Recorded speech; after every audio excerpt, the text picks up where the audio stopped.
கிருஷ்ணகிரி மாவட்டம் ஓசூரில் நாளை ஸ்ரீ மரகாதாம்பிகை உடனுறைய சந்தர சூடேஸ்வரர் தேர் திருவிழா நடைபெற இருக்கும் இந்த நிலையில் காலை 6 மணிக்கு தேர் திருவிழா தேரோட்டம் மாவட்ட ஆட்சியர், நாடாளுமன்ற உறுப்பினர், மேயர், துணை மேயர், கவுன்சிலர்கள், முன்னாள் தலைவர்கள், பொதுமக்கள் சார்பில் தேரை வடம் பிடித்து தேர் இழுக்கும் நிகழ்ச்சி நடைபெறுகிறது.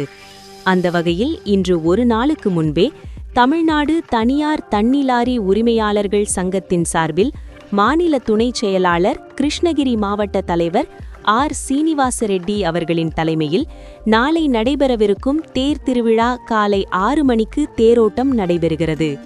இந்த தேரோட்டம் நாளை சந்திர கிரகணம் தொடர்வதால் காலை 6 மணிக்கே தொடங்கி மதியம் 12 மணி அளவில் நிறைவு பெறுகிறது.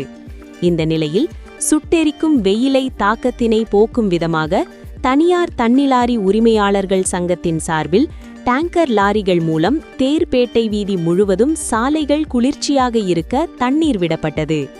இந்த தேர் திருவிழாவிற்கு தமிழ்நாடு மட்டுமன்றி கர்நாடகா, ஆந்திரா உள்ளிட்ட பல்வேறு பகுதிகளிலிருந்து பல லட்சக்கணக்கான மக்கள் கலந்து கொள்வார்கள் என எதிர்பார்க்கப்படுகிறது.